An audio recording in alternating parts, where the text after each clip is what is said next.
खुलुमबाय आं मुस्रि कास्टम बसुमतारी मानाव गेदेर दुलाराय बर' फरायसा आफादनि आफादगिरि दिपेन बर' आदा बिथाङा दाखालि जालांनाय जि बिटिसिनि एसेम्बलि गाग्लोबनायाव 1% जुदि एबसुआ इनभल्भमेन्ट दङब्ला बिथाङा प्रेस मिटनि गेजेरजों बिथाङा फोरमायदों जि बिथाङा रिजाइन होगोन होननानै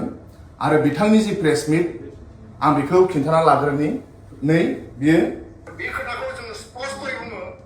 एबसुआ बेबायदि गाज्रि इनस्टिगेट खालामनायनि जुदि 1% जुदि एभिडेन्स दङब्ला 1% जुदि बेबायदि तथ्य दङब्ला जोंनो हो आङो बेखौ प्रत्याहान खालामदों चेलेन्ज खालामदों दुलाराय बर' फरायसा आफादनिफ्राय आं रिजाइन लागोन आरो बे घटनाखौ जुदि जोङो खालामदोंब्ला जोंनि मायबा तथ्य दङब्ला जेलाव थांनो थाखाय रेडि जों एबसुनि बिथाङा दुलाराय बर' फरायसा आफादनि आफादगिरि मानाव गेदेर दिपेन बर' बिथाङा दुलाराय बर' फरायसा आफादनि गाहाय मावख' बड'फा हाउसआव प्रेस मिटनि गेजेरजों मानाव गेदेर बिटिसिनि चिफ मानगोनां हाग्रामा महिलारि सारजों आरो बिटिसि सरकारजों बिथाङा चेलेन्ज खालामदों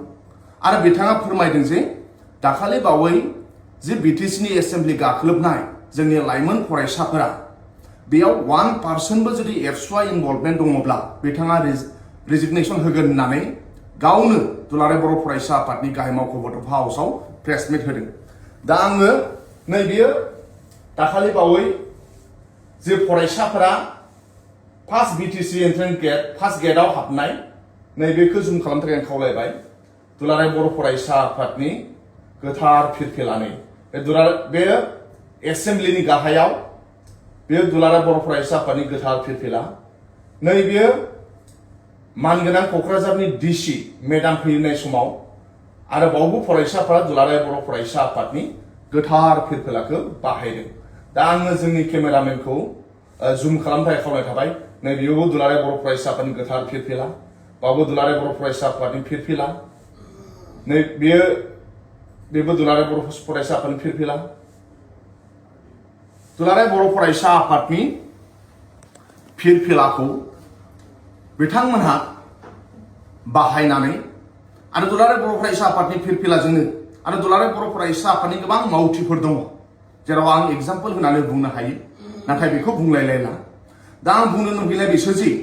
मानो दुलाराय बर' फरायसा आफादनि मानगोनां आफादगिरि दिपेन बर'आ बेसेबां नंथारै बाथ्राखौ बुंखो मानो आफादगिरिनि मासियाव जिरायनानै एसां गाहाय थाखोनि खोथाखौ बुंखो जे एभिडेन्स होनो हायोब्ला गाव जेलाव थांनो थाखाय राजि एभिडेन्स होनो हायोब्ला गाव एबसुनिफ्राय रिजाइनेसन होनो थाखाय गाव राजि होननानै दिनै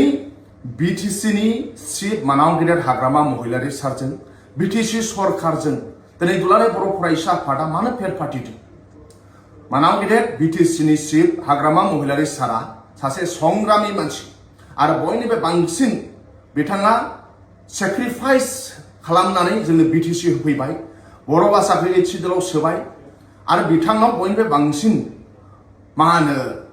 सेक्रिफाइस आरो बयनिफ्राय बांसिन कन्ट्रिबिउसन दङ नाथाय दुलाराय बर' फरायसा आफादनि मानाव गेदेर आफादगिरिया नंबां जांबां बिथांमोनहा गावसिनाव खामानि गैयाब्ला मानाव गेदेर बिटिसिनि चिफनाव खामानि गैया बिदि दा सान ओंखायनो दुलाराय बर' फरायसा आफादनि आफादगिरि दिपेन बर' बिथांखौ जोङो स्ट्रंलि खावलायनो सानदों फोरमायनो सानदों नोंथाङा बिटिसिनि चिफ मुरब्बीखौ जानला मोनला खोथा बुंनायनिफ्राय जानगाराव था मानोना बिथाङाव बिराद कन्ट्रिबिउसन दङ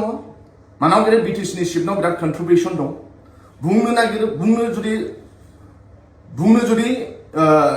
जोङो जुदि बुंनांगौब्ला गोबां बाथ्रा दं दुलाराय बर' फरायसा आफादनि आफादगिरिनाव दाखालि बावै प्रमद बर'आ जेला बिटिसिनि चिफ जायोमोन पर्बत जरायाव हा होनायनि जाथाय बे समाव दुलाराय बर' फरायसा आफाद दिपेन बर'नि दैदेननाया सिरियै उन्दुनानै दंमोन रायजोनि राजानि जानानै फंसेबो खोथा बुङाखैमोन पर्बत जरानि हा होनायनि जाथायाव दुलाराय बर' फरायसा आफादनि आफादगिरि दिपेन बर'नि खुगानिफ्राय फंसेबो बाथ्रा ओंखाराखैमोन लास्ट 5 बोसोराव प्रमद बर'नि सरकार समाव खनसेबो प्रटेस्ट खालामाखै खनसेबो मुभमेन्ट खालामाखै दिनै मानाव गेदेर हाग्रामा महिलारि सार चिफ जानाय लगे लगे बिपिएफआ सरकाराव फैनायनि उनाव दिनै दुलाराय बर' फरायसा आफादा नांबां जांबां माखासे खोथाफोरखौ फोरमायगासिनो दङ एसटि इस्युआ बियो मोनसे बिराद मा होनो एसटि इस्युआ बेखौ लानानै दुलाराय बर' फरायसा आफादआ पलिटिक्स खालामनो नाङा आरो जों जुदि बुंनांगौब्ला एसटि इस्युखौ लानानै दुलाराय बर' फरायसा आफादआ दिसपुराव सोर मिनिस्टारजों मा सावरायनानै फैयो सोर मिनिस्टारखौ मा बुंफ्लाबोयो दिसपुराव थांनानै सोरखौ लोगो हमहैयो सब तथ्यआ जोंनाव दंजोबो दा जोङो दुलाराय बर' फरायसा आफाद बादि गोथार आफादखौ बरनाम होनो लुबैया ओंखायनोसो मानाव गेदेर दिपेन बर'खौ जों जेबो बुङाखै दुलाराय बर' फरायसा आफादखौ बेबादि मोनसे हाखराव गावब्रनायखौ जों लुबैया ओंखायनो जों दिनै दुलाराय बर' फरायसा आफादनि आफादगिरि दिपेन बर'आ दिसपुराव थांनानै सोरखौ लोगो हमहैयो दिसपुराव थांनानै मा खोथा बुंनानै फैयो माबादि मुभमेन्ट लागोन सानबेसे मुभमेन्ट लागोन सोरजों मा सावरायबोदों बिनि डिटेल्सखौ जों होजोबनो हायो नाथाय दुलाराय बर' फरायसा आफादखौ जोंनाव अननाय आरो मोजां मोननाय दङ बिनि थाखाय जोङो दुलाराय बर' फरायसा आफाद बादि गोथार आफादखौ जोङो बेबादि रायजो राजानि गेजेराव हाद्रि बाला सारनो लुबैयाखै नाथाय दुलाराय बर' फरायसा आफादनि आफादगिरि दिपेन बर'आ जेरैबादि डिभाइड पलिटिक्स खालामदों बे जोंनि थाखाय दुखुनांथाव बाथ्रा आरो जेरैबादि बिथाङा मा होनो बिटिसि सरकारनि सिपजों जानला मानला आंबां जांबां खोथा बुंबाय थादों बेनिफ्राय जानगाराव थानो नांगौ आरो एसटि इस्युखौ लानानै पलिटिक्स खालामनो नाङा आरो दुलाराय बर' फरायसा आफादा जुदि खामानि गैयाब्ला नोंथांमोनहा दलरै जिरायनानै था मानाव गेदेर हाग्रामा महिलारि सारा जोङो बिटिसि ओनसोलनि आरो आसामनिनो गासै बर' माहारिखौ लानानै बिथाङा जौगासारनायनि खामानि मावगोन लाइमोन सेंग्रा सिख्लानि थाखाय मोजां खामानि मावगोन आरो बिटिसिखौ रैखाथि होगोन दिनै दिल्ली बादियाव थांनानै कन्स्टिटिउसनेल सेफगार्ड होनाय मानसि बर' रावखौ 8 सिडिउलाव सोनाय बिटिसि 6 सिडिउलजोंनो होनाय बेयो जाहैबाय हाग्रामा महिलारि सार आरो हाग्रामा महिलारि सार बादि मानसिखौ दुलाराय बर' फरायसा आफादा नंबां जांबां खोथा बुंनायखौ जोङो दुखु मोनदों सारा बर' हारिया दुखु मोनदों बेनि थाखाय जोङो दुलाराय बर' फरायसा आफादनि आफादगिरि दिपेन बर'खौ जों स्ट्रंलि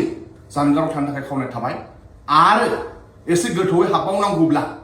दुलाराय बर' फरायसा आफादनि आफादगिरिया ना एमएलए ना मन्त्रि नोंथाङा दिनै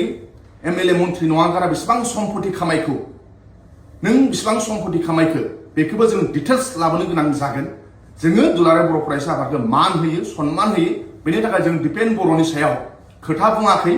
नङाब्ला जोंबो बुंनो हायो नाथाय जोङो एबसुखौ बेबादि मोनसे नोजोरजों नायजानायखौ जों लुबैयाखै बेनि थाखाय जों मान होनानै सिरियै दङ थेंक इउ